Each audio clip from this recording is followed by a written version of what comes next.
Welcome to Managing Sexuality Intelligently. My name is Jason, and I'm here with Stephen Ng, marriage and family therapist. Welcome, Stephen. Hey, thanks. Today we are discussing God's playground for grownups. Oh, yeah. The first time I heard this concept was a few weeks ago when Steve mentioned it on an earlier episode of the podcast. I never heard sex be put this way, but as soon as Steve said it, I instantly knew what he was talking about and felt like it was such a great way to explain sex and its infinite possibilities. Before we get into all that, if you have a question for Steve, visit stevening.com and fill out the contact form at the end of each episode. Steve will answer a question that is submitted by a listener, so be sure to stay tuned for that. All right, Steve, God's playground for grownups. Is this something that you came up with, or where did you hear about this? Well, I actually had a friend who years ago, he's deceased now, and he was not a therapist, and he used the expression somewhere. And then when I asked him about it later, and this happens to me all the time, he said, I never said that. So I'd like to take credit for it, but my deceased friend gets all the credit. And you know what I liked about it was in my book that I've mentioned at least once before, We're All Like This. What I like about it is it addresses one of our sexual needs head on, and that's the need for sexual play and humor. Because when two people get together, I mean, we're so caught up in our emotions and our needs, our legitimate human needs, then it feels so great that a lot of times we're kind of caught in a pattern of being very, very serious, even if that's not our normal personality, to be so serious all the time. I know that's how it was for me. And that was how when you were younger? Oh, yeah. Well, even in my current marriage, I think I was still so lonely and so needy that 30 years ago when I met her, it was just such a relief. It never occurred to me that humor was a significant part of the relationship. And then over time, I realized, of course it is. Of course, it's one of those foundational, essential parts of any relationship without which we're not going to get our sexual needs met. It's not going to be comfortable. We're not going to be able to be happy or content. Imagine for a minute, this thought experiment taken from the book is, imagine for a minute that all of your sexual needs met, every one of them, you're with the perfect person, perfect in every way, and then pluck out of that all play and humor. So there's no laughter. And if there's any kind of sexual overture, it's kind of grim, like, okay, let's do this. Yeah. And it becomes, I mean, just even the idea of it becomes ridiculous. And, you know, Shakespeare's line about the beast with two backs, there's something innately comical about sex in some ways. Now, my sex life with my wife is sacred to me. I find it very dear. It's a wonderful expression of love. It has all of that ooey gooey stuff that we see in all the right movies.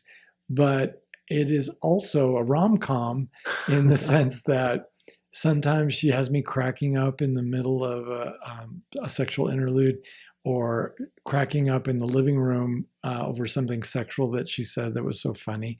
And she says the same thing about me. And I don't think I'm as funny as she is. But she, I think for me, it's sort of an essential part of being in an intimate relationship. And I base that on the relationships I've had with foreign speakers of English who spoke English a lot better than I spoke their language. And so I give them kudos for that. And I think that's fantastic. But if you haven't ever had the experience, talk to somebody who has, or go out and fall in love with a beautiful, wonderful woman who barely speaks your language or speaks it well, but not well enough to get a joke. And so she says, well, what was funny about that? And then you find yourself explaining what was funny about that. And of course, it's just no longer funny. Yeah. And when it comes to doing that, not once, not 2 or 3 times, but every time, the only humor that's not linguistic is slapstick. You know, the pie in the face or the pratfall or something like that. And it's very hard to get the jokes in a foreign language, even when you're pretty good at that language. And so that's an artificial experiment in that, it's based on linguistics rather than personal preferences or senses of humor. It's just based on the language difficulty. But then you get to experience that. And for most of us, it becomes tiresome. It's not that the other person isn't wonderful. It's just that engaging with them in that way is just so tiresome. And then when you do meet somebody who has this delightful sense of humor, and it doesn't have to be devilish or evil or bad or vulgar. It could be, PG-13 rated, and it's still very funny. And it just makes the whole relationship sparkle. And I think the reason, if I could just say this, I think it's because in our heart of hearts, we never lose our need for play. So no matter what it is we are doing in our lives, whether we're engaged in a very serious business or not, it's necessary for us to have some relief in our lives, some comic relief, and to make jokes and to tell funny stories and to share laughter with other people. And if we're going to make the bedroom into all that it can be, I think it has to be God's playground for grown-ups, because there's room there for all of us to play all the games of make-believe, not just humor, but fantasy and make-believe. I remember as a boy playing games. Don't judge me out there. I'm old enough to have played these games like Army and Cowboys and Indians. And we'd be shooting each other with cat pistols or throwing dirt clods instead of hand grenades. And it was great fun. And yeah, we would have arguments about, no, you're dead. I killed you. And, no, you didn't. I'm still alive. And at the end of playing, we all knew that the other person wasn't dead, and we all knew that we weren't trying to kill them. It was make believe. And I have to believe that adults are at least capable of the same discriminating behaviors, that they could tell the difference between pretending that I was someone other than who I literally am, or pretending she is someone else, or pretending we are a different couple, or we are in a different time and place. And that's just fun. It's why we play board games. It's why we play video games. It's why we go to movies. We are all living vicariously through these other stories. And why should we ourselves not make up those stories for our own benefit? I can't think of anything more intimate and more fun than someone you're that close to, that you're in the bedroom in the first place, sharing a personal story about what really excites them or turns them on. Yeah. Well, I think it's such a powerful thing. Like when I heard you say it, it's because it's play and it's being able to, and it's also pressure. I feel like it removes a lot of the pressure. I mean, when you're playing, at least the way I would say it, like sometimes a man feels a lot of pressure or a woman feels a lot of pressure, but when you introduce the idea of play to that, I feel like, because it's something I feel like a lot of couples struggle with. Oh yeah, I think I think it's pretty obvious in most romantic relationships. There's a lot of performative behavior where, yes, I'm trying to earn brownie points. Yeah. And I'm trying to really look good, or I'm trying to reassure her that I'm safe, that I'm normal, that I'm appropriately romantic, that I'm appropriately everything that could be brought up. And to do something really inappropriate, like tell a funny story about, okay, for example, like a previous sexual experience. This reminds me of the time, and and then you tell this story. And I think for so many couples, that the very idea of doing that would be fraught with fear of being judged, or of the other person claiming, rightly or wrongly, claiming that they're very hurt by the fact that you would say such a thing, or that you would make light of such a moment. Yeah. But we make light of everything. I work with a lot of first responders, and I've had a lot of first responders help me in my life. And I don't know any cops or firemen or any medical professionals who don't make jokes that are wildly inappropriate because, of course, they themselves are very stressed and they are looking for some comic relief. And I get that. Therapists, I'm sorry to say, are often some of the most lacking in humor because we tend to, take everyone seriously and we don't want to offend anybody.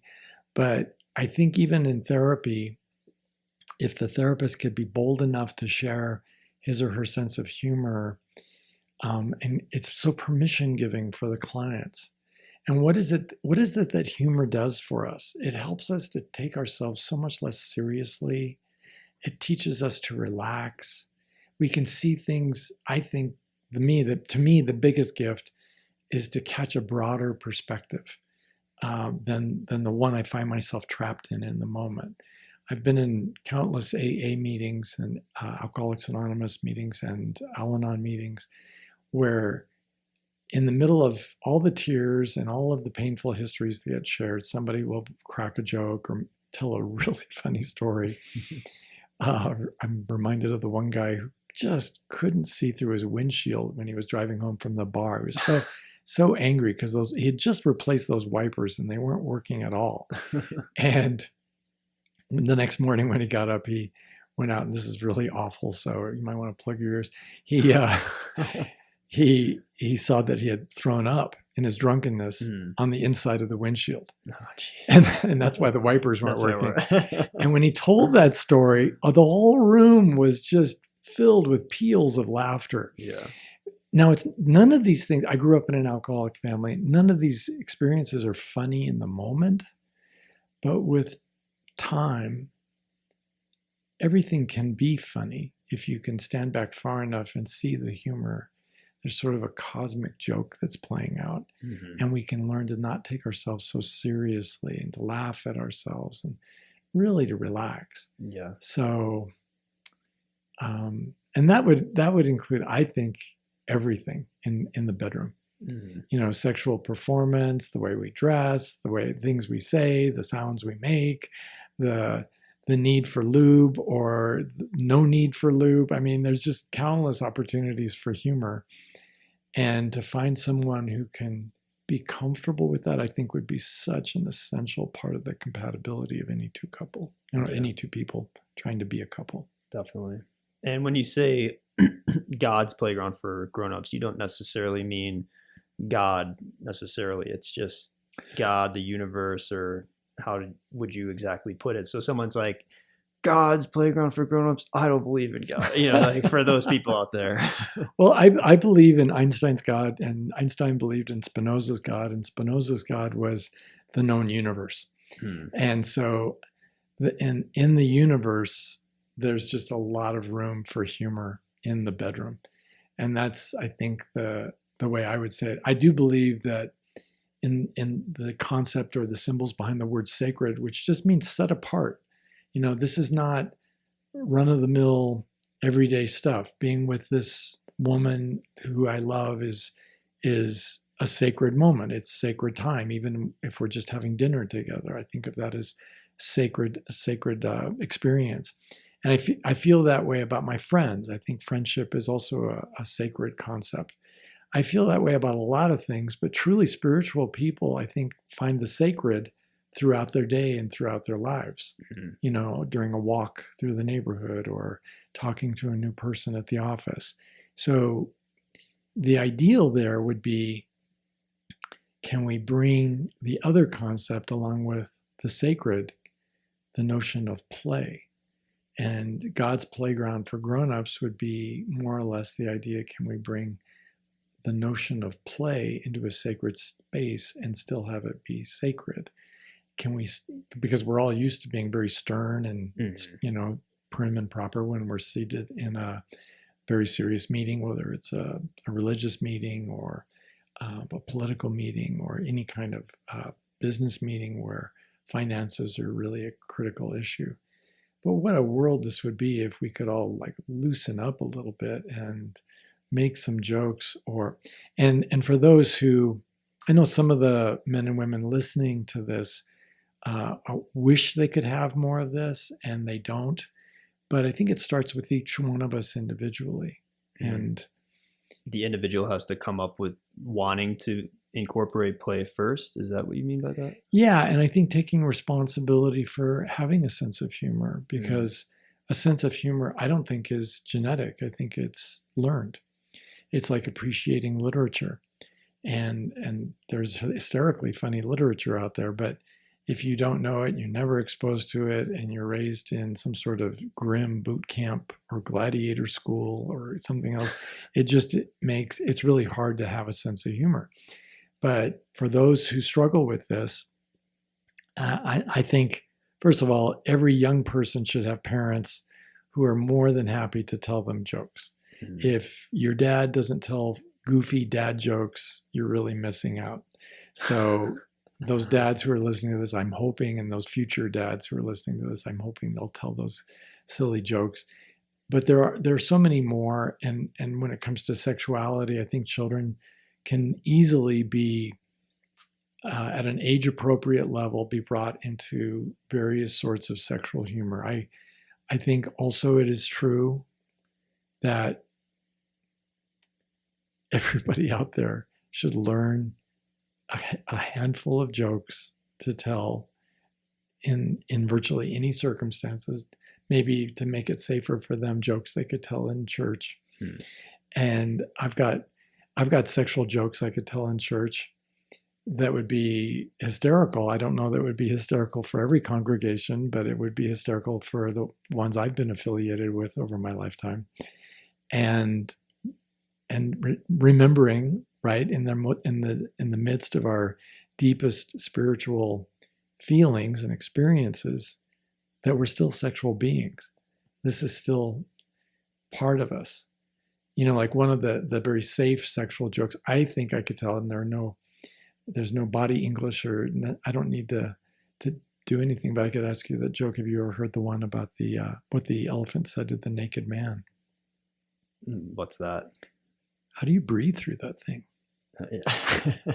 So there's a sexual joke, and it's very clear what it refers to, but it's, I would say, pretty PG. Yeah. You know, it isn't really it's not gross or anything like that. I think it's something that in the right moment I could tell my in-laws, and I have made jokes like that in front of them, or told funny stories at that level. And that I think it communicates a level of our humanity just as our spirituality does. You know, that our spirituality lets people know when we can talk about it comfortably, and saying things like, well, my relationship with my wife is a sacred thing to me. To be able to share that part of your life takes the relationship that you're having with this person you're talking to a deeper level. And they might ask, well, what do you mean by that? Or in what way is it sacred to you? And there's an interesting conversation. But I also might make a joke about, like the one I just did. And that also takes us into a place of play and humor that coexists, at least in healthy relationships, with the spirituality and the sexuality. So, you know, that what's that line? Is nothing sacred? I think that was made. That's a great line to be making fun of when you're in the bedroom, and it's a great punchline too when somebody says or does something that's really funny. Yeah. Or even the littlest bit critical of you, like, I'm not sure I like the way you kiss. Is nothing sacred? What would you say for people who are maybe not incorporating this idea of play in their relationships at the moment? How would they go about bringing it up? Would it be through a joke or through just a discussion, or what would you suggest? Well, like, this is one of the areas or one of the times in which I fear being boring to people, because I always like to talk about the meta conversation. And I think just telling my mate, you know what, I don't think I have much of a sense of humor, and I sure don't have much of a sense of humor when I'm with you. and I really want to work on that. Would that be okay with you, honey? And I have a hard time imagining a spouse saying, "Oh no, that would be unacceptable." And if your spouse does say that seriously, in a serious way, not joking the way I just was, I think that's more indicia of a very serious error in judgment when I picked that person out to get married to, because this is not going to be fun. And who wants a marriage that's not fun? Yeah. No, I don't think anybody. But that's a lot of that idea of not fun is like what marriage is built off of. I mean, at least that's a very funny line if you said it in the right way.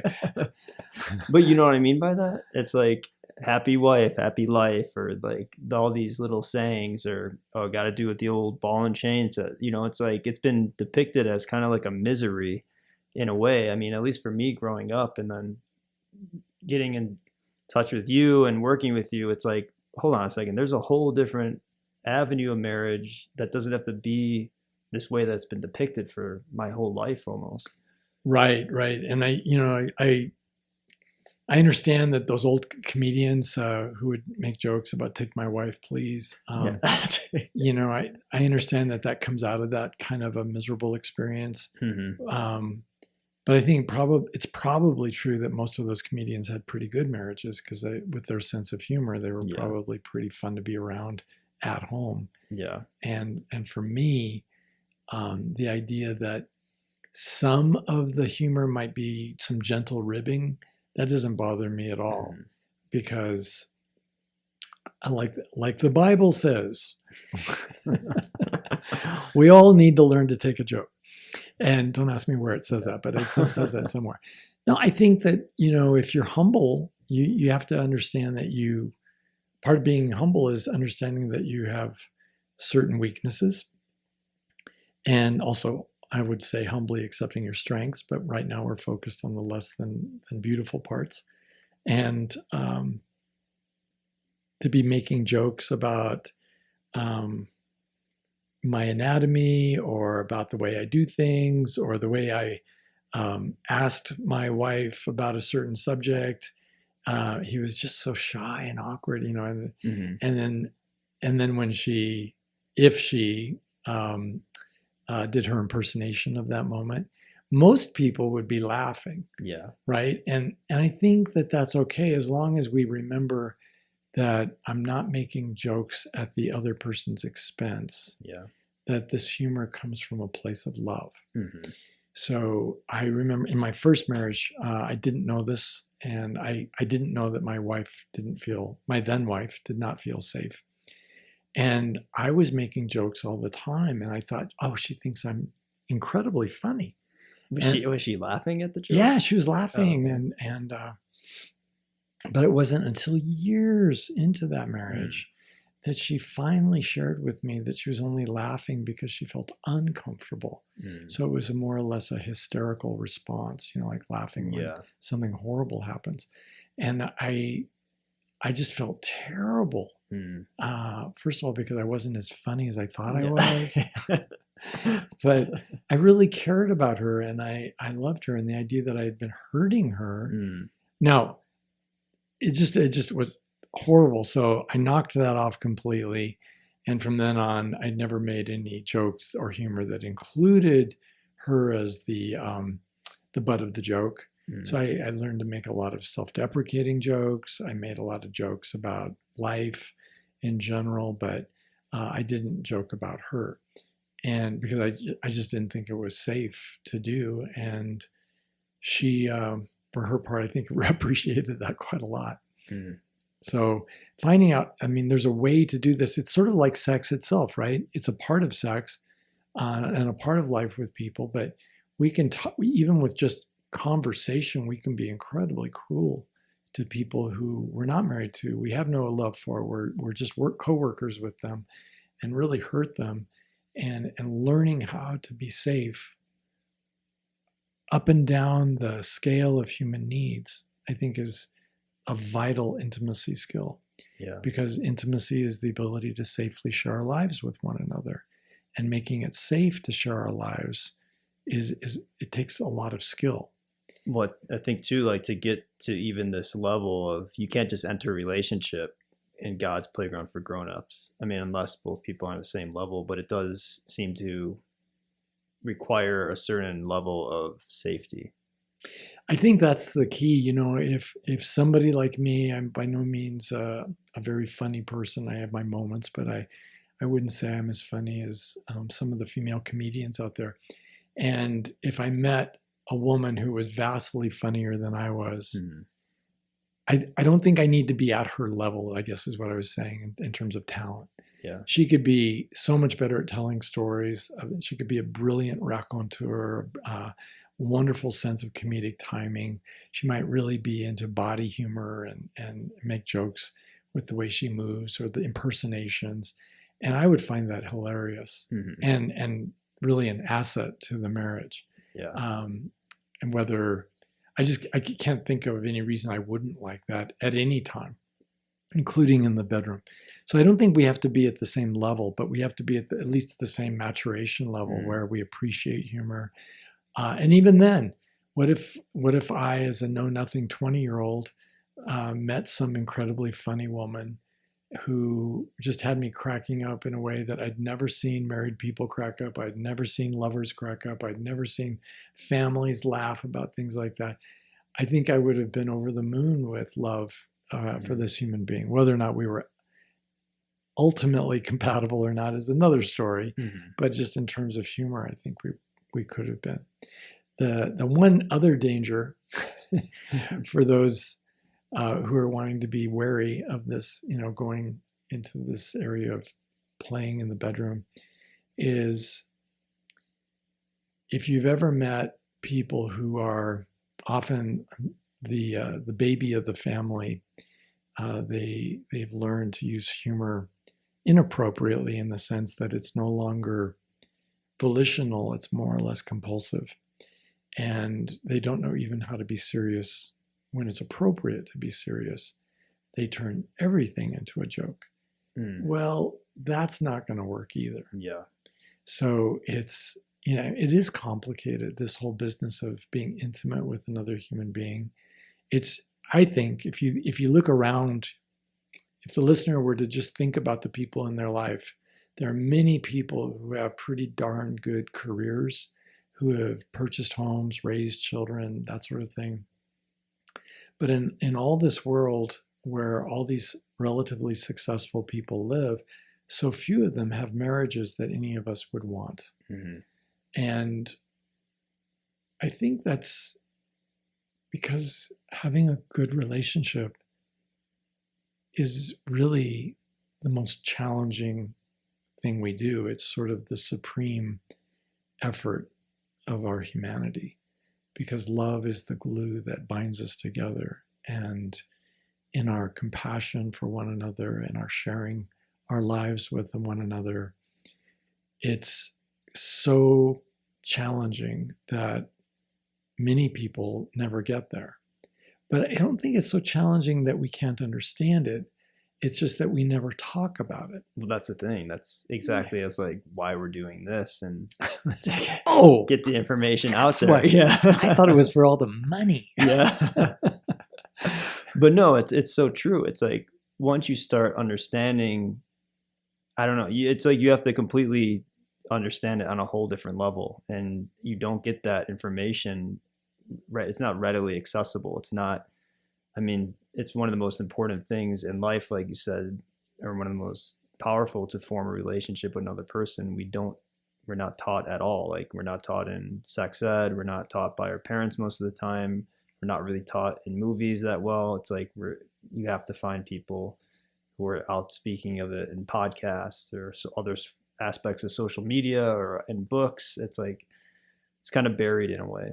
Well, this is one, you brought up one of my favorite rants, and this would be the inadequacy of our current sex education because it's so lacking in human context. But can you imagine a sex education teacher really free to put the human back in human sex education? Yeah. The humor too. Yeah, and telling a joke during sex ed. Get some comedians in there. Oh my gosh. I mean, there's so many appropriate jokes and humor that would be okay, but no, we've got to be very serious because Well, if you do it wrong, you're going to get fired. Mm-hmm. There's going to be a complaint from some parent Yeah. who doesn't appreciate that sense of humor, Mm-hmm. which means they don't have a sense of humor. Yeah. Yeah. So people looking to explore this idea again, they could have that meta conversation, and I think it, like you said too, it's something to like without humor and without play.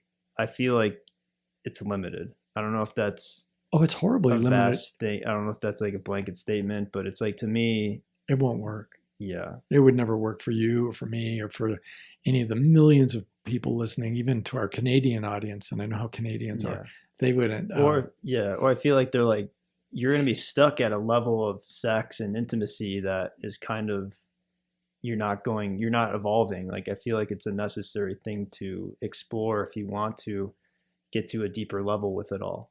Well, just imagine a life without humor.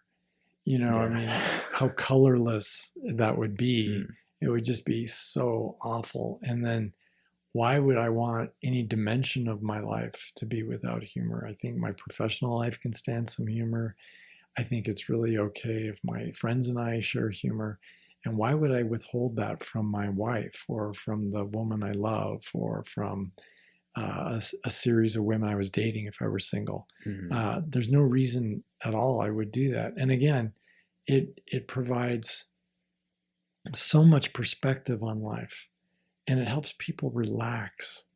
And it also, I would say, for those of us who value humor, efforts at humor are very diagnostic in that if the other person shares your sense of humor, well, I think we have a winner. yeah. And if they don't crack a smile, if they don't laugh, oh, well, let me get out of the room. I need Yeah. to move on. So I think it's a pretty wonderful part of life. So the meta conversation, and then that gets followed by asking yourself and noticing what you're watching or reading that makes you laugh. And it could be reading the Sunday comics. It could be watching a comedian, either live or on a video. It could be even thinking of your friends who make you laugh. Mm-hmm. I have some friends who are just hysterical, and they never tell jokes. It's just their presentation of self. They have this shtick that they go through where they're just so funny in the way they deliver things, and I plead guilty to mimicking them in my own growth as a humorist, trying to be more and more like them because I recognize in them they're a lot funnier than I could ever dream of being. Mm-hmm. And it's the same way with a really great joke. I don't think there's any, even accomplished comedians have writers who bring them jokes. Yeah. And I think it's really okay to share humor because in that moment, I was decrying performative sex and performative behaviors in the bedroom. But in the moment we're telling a joke, it is a bit of a performance. And I just want to be free to give the performance and get the timing just right and the words just right, because there's nothing more disappointing than a person trying to tell a joke who can't get it out right. Yeah. And it's just not funny at the end. And so practicing it, memorizing it, telling yourself the joke a few times. Mm-hmm. All comedians do stuff like that. They all Yeah. rehearse and go over it and over it. Yeah. So I think the meta conversation, if you're with a partner, and if you're not with a partner, then you're just free to kind of go with what you find to be funny. And then the third step would be at some point, you have to give yourself permission to be who you really are. Yeah. And if you find humor in something that other people around you don't, you might be guilty of being with the wrong tribe. Well, I think too, yeah, all this stuff also just encourages people to play and bring the like. So say they're single, and it's like sometimes you're kind of again trying to impress somebody or whatever you're trying to do, but it's like to give permission to just relax, to play a little bit more, to bring your sense of humor. And again, like you said, you don't want to overwhelm somebody with it. Like sometimes if you're beating someone over the head with your humor, it's like I teach improv, and when people are trying to be too funny all the time, it becomes like nauseating. So it's like it has to have like a level to it, but to also have that to be okay with bringing your sense of humor to dating to your relationship, I feel like is something that people don't talk about, and that it just is so freeing in so many levels. And I think it could open up, it could help people just meet people a lot better. Just Right. You know, when I talk about sexuality, most people immediately think I'm talking about sex, which means they're usually thinking I'm talking about intercourse. But we're talking about sexuality as a much bigger subject that includes mate selection. And as part of mate selection, there's the activity of dating and the intentional interview. And as part of the intentional interview, I want to let the other person know who I am, you know, what they're getting into. Because yeah. if I have a sense of humor, they should have some sense of what it's like. In fact, before we go get too close, they should have a really clear sense of what it's like. Yeah. And to be able to either laugh along or to tolerate it and to be comfortable with it. Because if I'm with someone whose sense of humor just really doesn't work for me, and I do watch comedians on video, and I'm some of them just have me cracking up. Some have just the deepest respect for me because they're so insightful in their discussions of the human condition. But then there are others who are quite successful financially. They have a large following, and that frankly, I find their humor sexist and demeaning. So I think it's important. It's an important, what can I say? Part of our bandwidth in getting to know somebody, there has to be a room for the humor because it's so revealing and so honest in terms of disclosing who we really are, the kinds of things I would laugh at, and the kinds of things that I want to share with you that I think are funny. Yeah. You know, and it doesn't mean, oh, I have to always share their sense of humor. But if I don't, to ask myself why, what's going on there? And like I said, I've met men and women who are incredibly funny, much funnier than I am. And I can't even make jokes because I'm laughing so hard. They're that funny. Yeah. And as long as they feel comfortable being funny and don't feel like they have to do that to put on a show or be compulsive about it because they don't know how to be serious, then I think we're good to go. Yeah. So I'm hoping single people out there who are listening are thinking about this in terms of, you know, that ounce of prevention versus the pound of cure, because humor makes life go so much better. Yeah. I wanted to talk again about like play again, just to go back to that. So you're reading the Tao, right? I always read the Tao. And is there stuff about play in there? Yes, as a matter of fact, there is nothing I can quote off the top of my head, but yeah, there is. And I think that for me, that's one of the refreshing things about the Tao is that it just has this lighthearted avoidance of taking itself too seriously. And it holds things very loosely. So I think a good Taoist would typically have a great sense of humor. Yeah. It's like play, presence, listening, compassion, like love, like all these, they're part of the things that people have been talking about for many, many, many years about how to become the most enlightened human being. And I think it's kind of like bringing that information. And I think that's kind of like what your stuff kind of does, and talking about things like the God's Playground for Grownups, intentional interview. You're trying to bring these concepts that have been told to get to like the deepest level of human experience, and then just kind of talking about them. And I think play is just one of them, one of the many things. Oh gosh, yeah, I was just thinking of a religious sex joke. Okay. You know, where the rabbi and the priest are seated next to each other on the airplane, and the priest, after some hours of flight, finally says, "Can I ask you something, Rabbi?" And the rabbi says, "Sure." And he says, "Well, do you keep kosher?" "Well, yes, I do." "Have you ever eaten of the flesh of a pig?" And the rabbi looks down thoughtfully and says, "Yes, I have." And can I ask you a question?" The priest says, "Well, it's only fair." I know you've taken a vow of celibacy, Father, but I wanted to know if you've ever violated your vow of celibacy. And the priest looks down and shrugs finally and says, well, yes. Yes, I did. Mm. And the rabbi said, a lot better than a ham sandwich, wasn't it?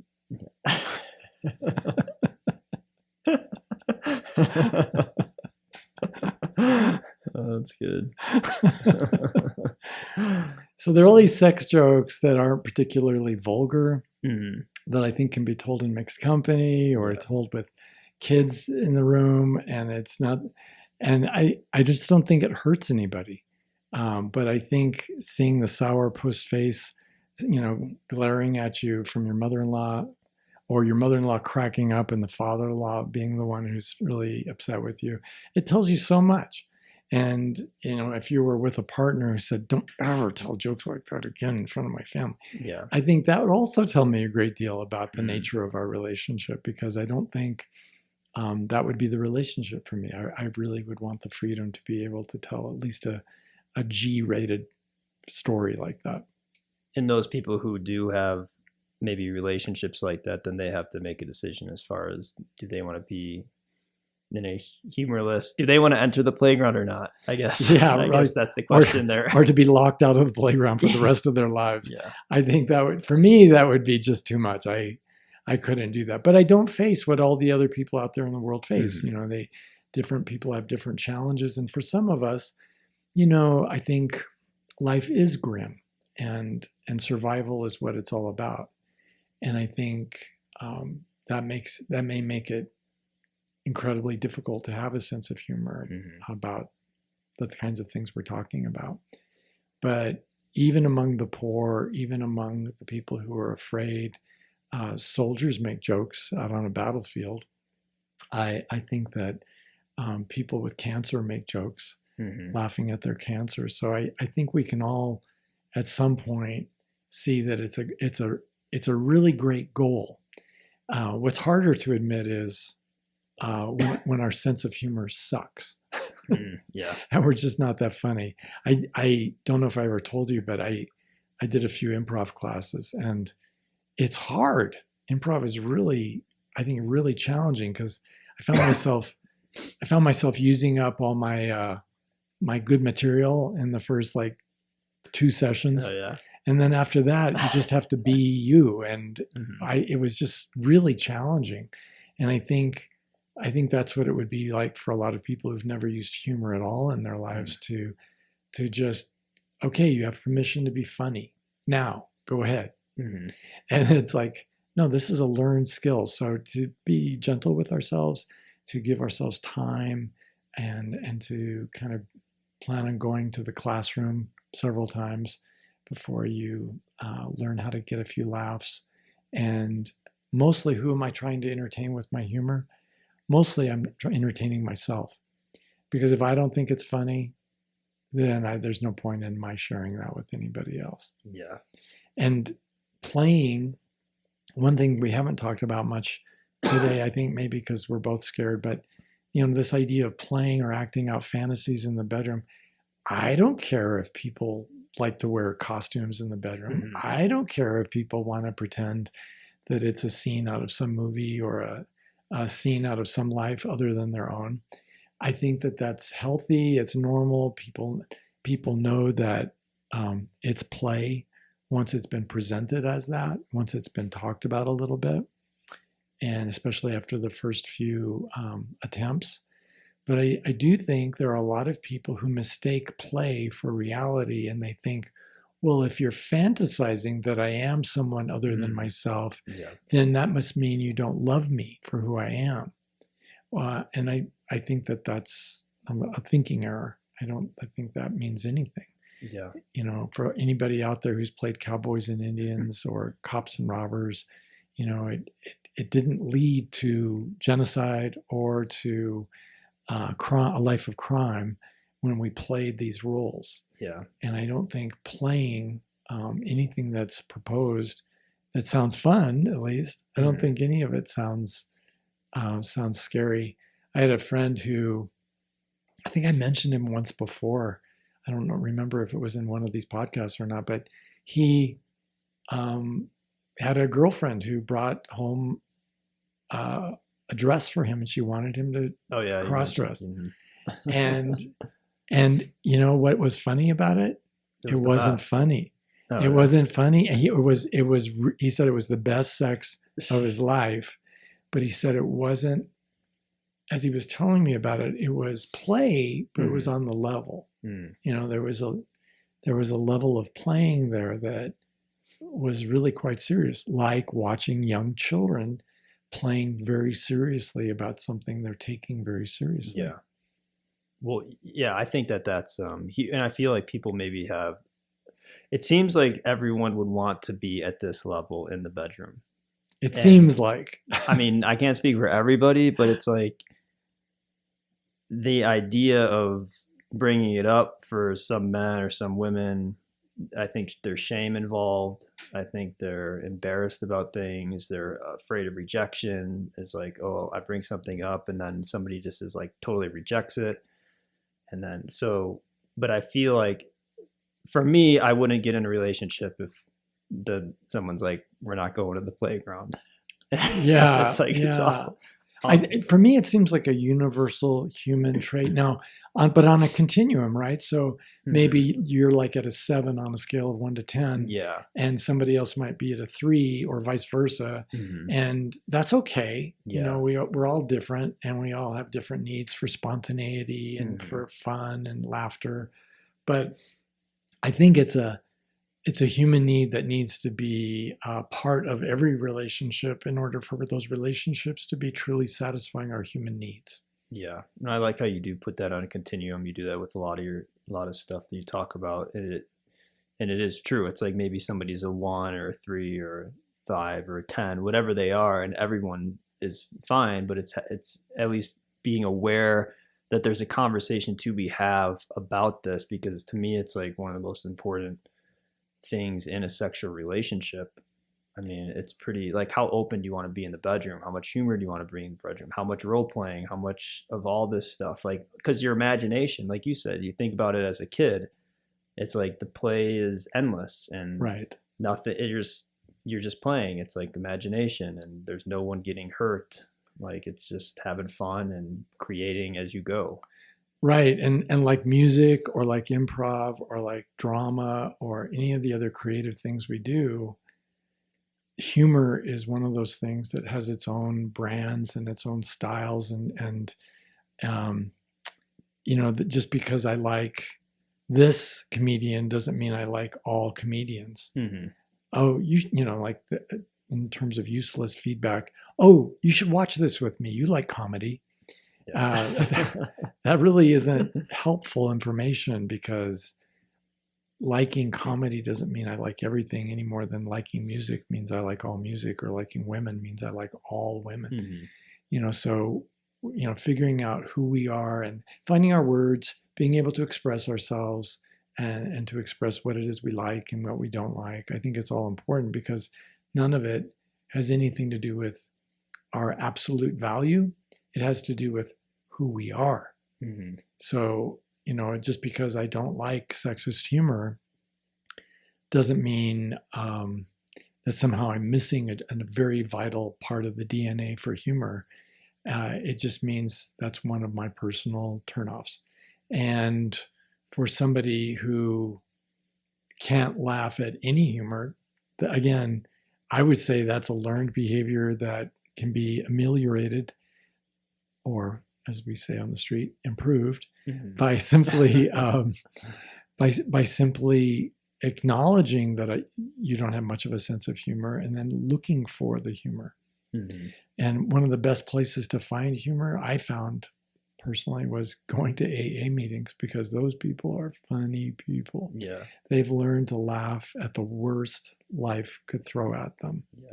And they were, for me, very inspiring. It's hard to feel sorry for yourself when you have a sense of humor. Yeah. Well, I would say too, like my idea of humor, I think it comes out of spontaneity and being in the present moment. So it's in there, and as long as you could get out of your own way and out of your way of trying so hard and just relax into yourself and to be present in the moment and to just be free, something at some point is going to arise that's funny or kind of just like off the wall. And it's kind of just being able to be in that space and trust it. Again, just like being playful with the other person will bring out something in another person. Yeah, for me, it's similar because I think it's a way of being safely myself to make a joke or an attempt at making something humorous, and it doesn't cost me a whole lot to put it out there because, like I said, I find it funny. Mm-hmm. And if the other person doesn't find it funny, there's, oh, ouch, a little bit of a disconnect, but not, it's not like a death in the family. Yeah. It's just, oh, we're not really connecting on that level. Yeah. And to be rejected because I'm always joking, I don't know, it would depend. And all this stuff is like in what context. If somebody rejected me because I could never be serious, that would be awful. But if somebody rejected me because I didn't have any sense of humor, that'd be awful too. Mm-hmm. So we all have to find this middle path, right? Yeah, that's the thing. It's figuring it out. And I think you could test that out on the intentional interview. Oh, absolutely. I think it is an integral part of the intentional interview, as a matter of fact. Yeah. Cool. So I think, yeah, I'm trying to think if there's anything else I want to say about that concept before we wrap up here.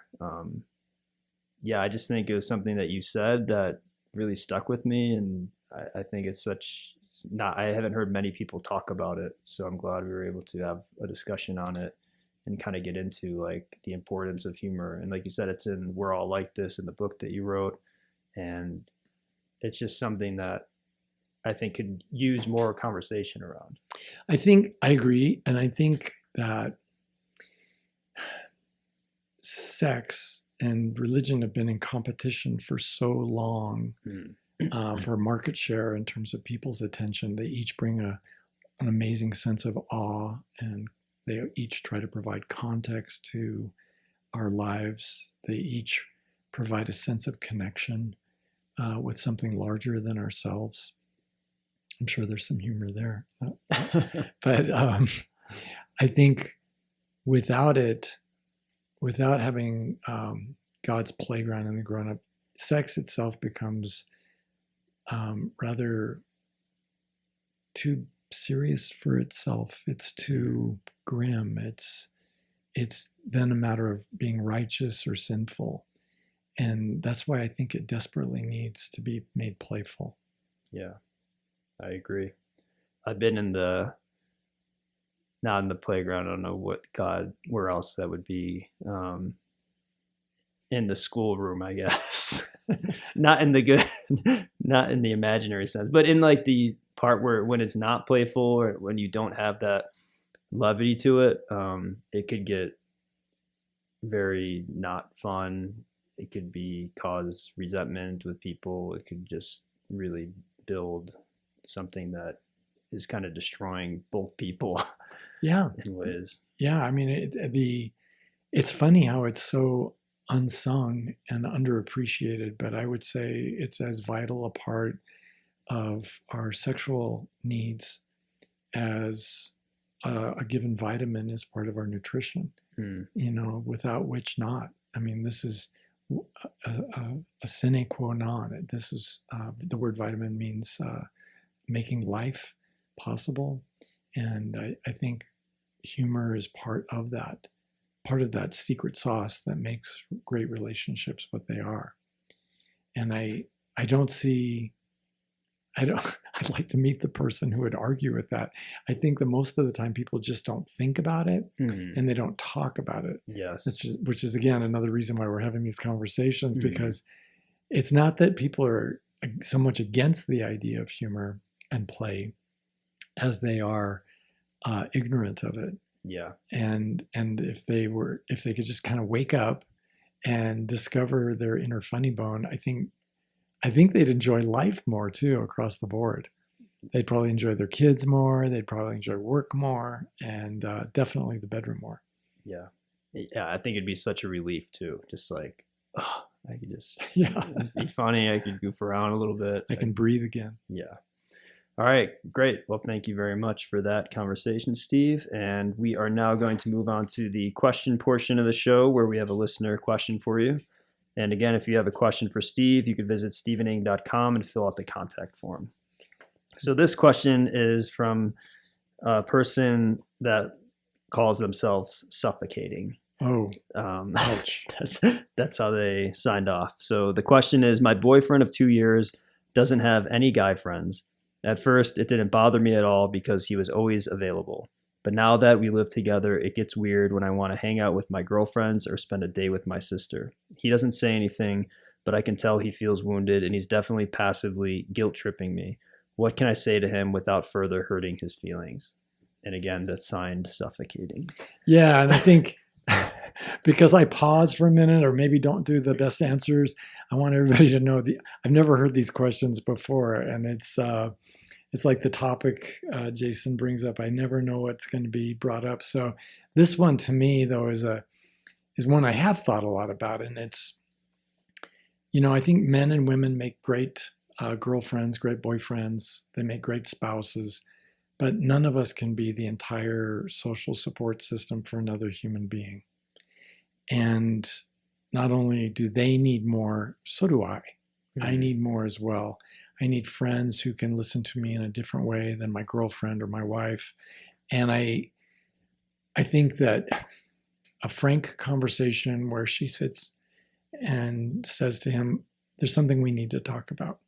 And my thought is this could be done in public, like at a restaurant, or in private, because it's not a terribly hurtful topic. It's one that actually would make their relationship better, in that once the problem gets solved, they're both going to be feeling much more in love and much more capable of enjoying each other.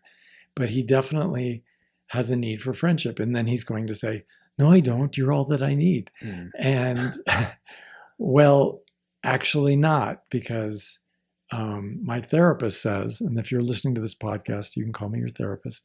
And my therapist says, everybody needs friends of their own, because not all relationships work.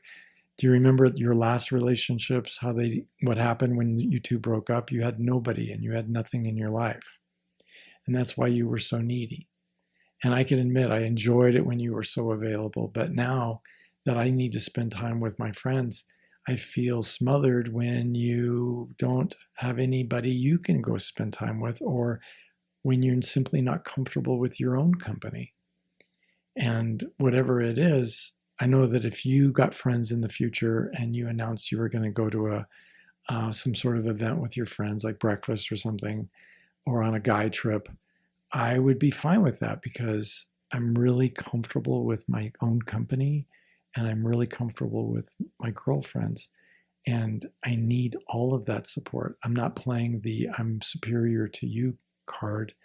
I'm playing the I have a good idea that I think might help your life be really good. So what do you say? And then talking about it and understanding that these confrontations, they are not events as much as they are campaigns. Mm-hmm. And that it sometimes takes a while to convince people. And one of the dark things that could be going on, I'm sorry to say, is that there are men and women out there who don't know how to make friends, and they depend on sexual allure in a romantic relationship for the intimacy that they do have in their life, because same-sex people in the community have no interest in them, because they have no game in terms of friendship. Kind of piggybacking on our last conversation, for example, the men and women out there who have no sense of humor and are not living a life worth living. Their utility as a boyfriend or girlfriend or a wife or husband could still exist, but they're really missing out on all those other things that friends could provide and friends could teach them about. So I think having a conversation, and if you're really chicken, smothered, if you're really chicken, you might want to start with the meta conversation. Do you think it's important for people to have friends? And Is that the kind of conversation or subject that you're comfortable talking about? So I think, would you be open to our talking about that sometime? Those are the meta conversation kinds of questions that I would bring up with someone that I was involved with. But on the bright side, Smothered, you're only living with him. And if he turns out not to be able to make it, you can fade away and move on with your life and find a funny man who's got lots of friends. Yeah. All right, great. That was a great answer to that. So thank you, listener, for sending that in. And thank you again, Steve, for a great conversation. Really appreciate it. You're welcome.